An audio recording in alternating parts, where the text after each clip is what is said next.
Good morning, everyone, and welcome to anybody who's new with us this morning.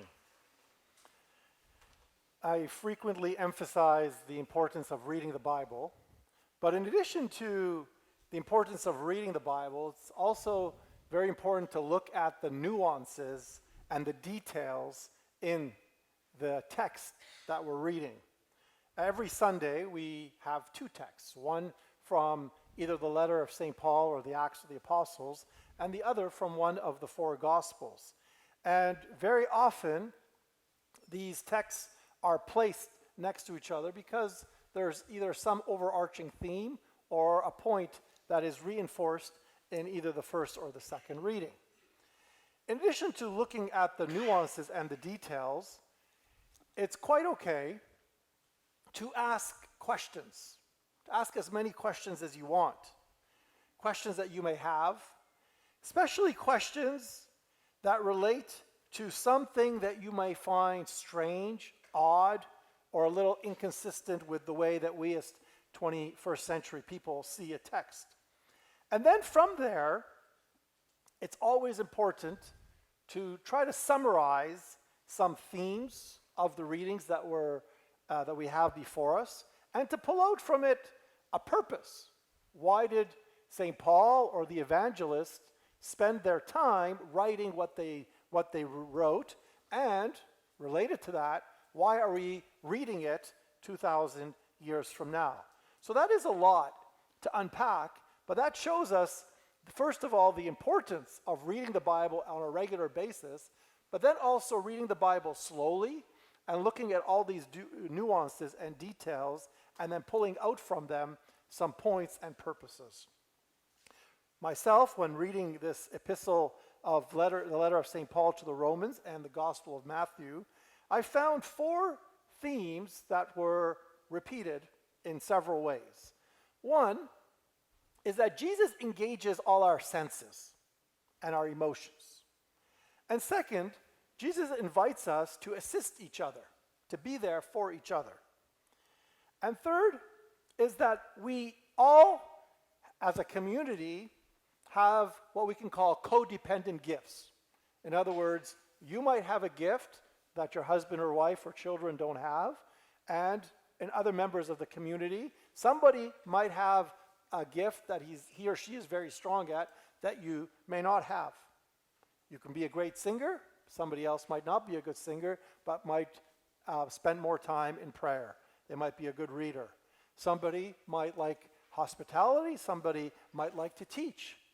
When we pull out these different talents in a community, that's how we have a healthy, strong family, and a healthy, strong church, and a healthy and strong community and country. Therefore, we have codependent gifts.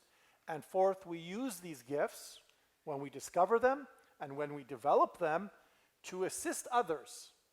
And, related to our faith, in so doing, when we serve each other with the gifts that God has given us, that is a method of prayer.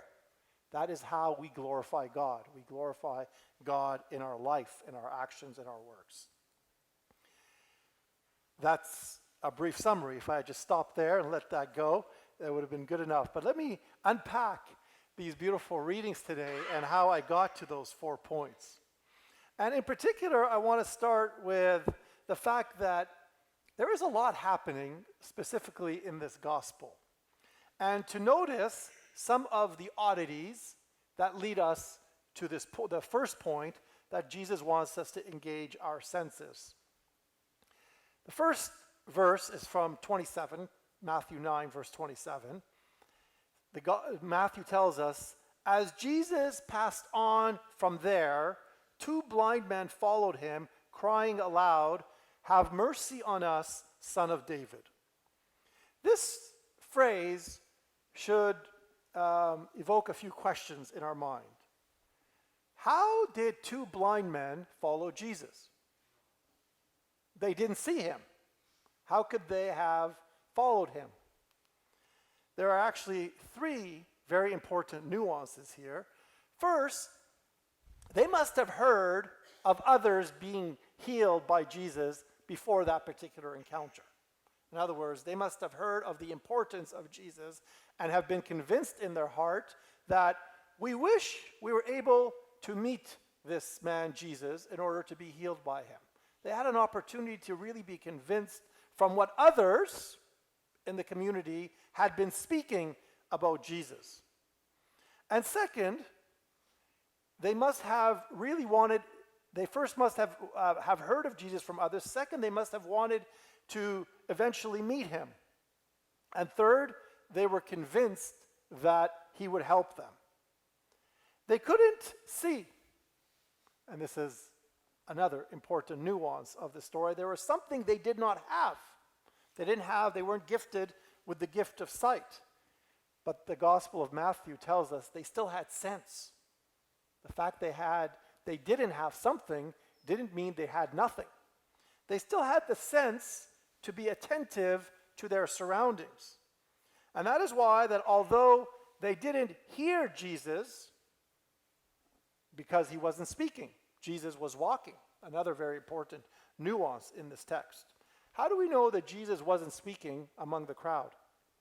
Because every time in the Gospels that Jesus speaks or teaches, he either sits down or he tells everyone else to sit down. Therefore, in this case, all they heard was the crowd. They heard the noise of the crowd moving around them, and they also heard the crowd being excited that Jesus was with them. Therefore, even though the gospel tells us two blind men followed him, but in fact, they must have been following the crowd who were excited to have been following Jesus. A very important nuance. They followed the crowd who was following Jesus. And a final nuance that we need each other is that there wasn't just one, there were two. Two blind men, two blind people helping each other navigate this crowd to eventually get to Jesus. And they do. That's the good news. In one verse after, when he entered the house, the blind men came to him, and Jesus said to them, "Do you believe that I am able to do this?" They said to him, "Yes, Lord." Let's focus on two initial points.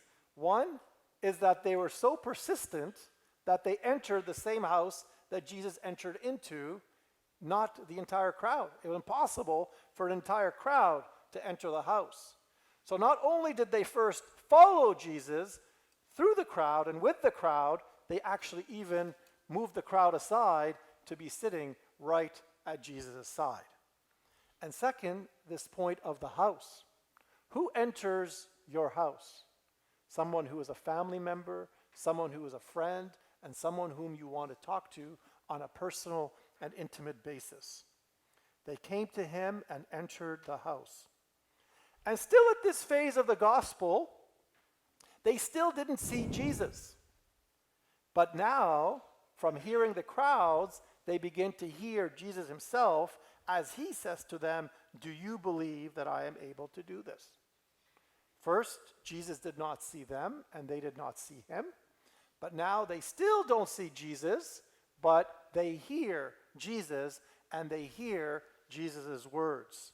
They heard the followers, and now they hear Jesus himself. Now they see that Jesus wants to have an intimate conversation with them, that he sees them not like Jesus saw the others as simply the crowd, and they profess and they reply to Jesus' words, "Yes, Lord, that we do believe that you are able to do this." And then what does Jesus do? He moves on to engage other parts of their senses. They had not seen, but they heard, but now they feel. And that's why the gospel tells us he touched their eyes. He touched their eyes, and they kept hearing him. So their sense of feeling and their ears, their sense of hearing, was being engaged in this communication, in this interaction with Jesus. Jesus touched their eyes, and he said, "According to your faith, be it done to you," and their eyes were open. And it's only now, after hearing, after feeling, after confessing, that they are actually able to see Jesus. Therefore, this, in very few verses, less than 5, we move from them hearing of Jesus to hearing the crowd following Jesus to actually hearing Jesus personally, and then to confessing Jesus, and then to feeling the hand of Jesus touching them, and then to seeing Jesus, and then finally seeing the crowds that saw and believed in Jesus. This is why it's so important to look at the nuances of these texts and to be able to see what the evangelists are telling us and why these Bible passages have endured for so long. Even that is great and wonderful, but there is more. As they were going away, behold, a mute demoniac was brought to him. So now we have another passage attached to this. So an individual who couldn't speak. So he, unlike the two blind men who could see and hear, he could see and hear, but he could not express his feelings and his faith in Jesus. And what happens in verse 32? The mute demoniac was brought to him, once again emphasizing the need for community life. He was not able to come to Jesus on his own. He needed others. He needed the community to assist him in what he wanted to do. And when Jesus healed him, the crowd marveled, saying, "Never has anything like this been seen." Therefore, a man here could see but couldn't talk. He was assisted by others. He could see and hear but couldn't speak. And then the crowds saw, because of what happened, they saw, they spoke, and they believed. All our senses and the senses of the crowds are completely engaged in this very short passage. And finally, and very importantly related to this gospel, we have two very short verses, 34 and 35, that say, the Pharisee says he casts out demons by the prince of demons. And 35 goes on to say, Jesus went about all the cities and villages. Why are these two verses important? Because there is something, in a sense, that happens in between. That Jesus, although he was working publicly, was healing, was teaching, was giving a good message of what it meant to be a follower of God, he was criticized as well. So what does Jesus do? Does he sit there and start an argument with people? The Gospel of Matthew simply says he ignored them, and he went out all the cities, focusing on his teaching in their synagogues, preaching the gospel of the kingdom, and healing every disease and infirmity. Jesus did not try to prove that he was doing the right thing. He did the right thing, and he allowed the crowds themselves to acknowledge what he was doing. How does that apply to us? We sometimes need to ignore the noise that is around us. The critics who sit around telling us what we should or shouldn't do, but yet sit around doing absolutely nothing. Jesus did, and he invites us to continue the work of God and to let our actions be our judge, not whether we are able to enter into an eloquent conversation with others. And through this, Jesus continued to bring people closer to God. This theme is also very important and rooted in the letter of St. Paul to the Romans, where he starts off, "We who are strong ought to bear with the failings of the weak and not to please ourselves."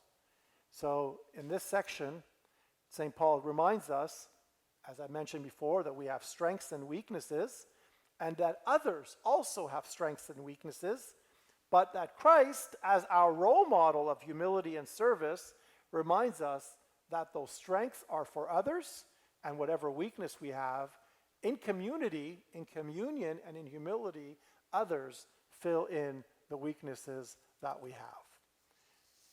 Once again, I encourage all of you to read at least a chapter of the Bible every day. And not just read it with a radio in the background or the TV on or some noise, but read it quietly, read it reflectively, look at the nuances in the text, and look at some question that you may have that the text itself may answer. And then from there, focus on some main points that you learn in the text and focus on some main points that you learn and want to apply in your life. Jesus today engages all our senses. He gauges all our senses to remind us to assist each other. He reminds us that we have codependent gifts, and he reminds us to always use these gifts to assist others as he did in his entire life.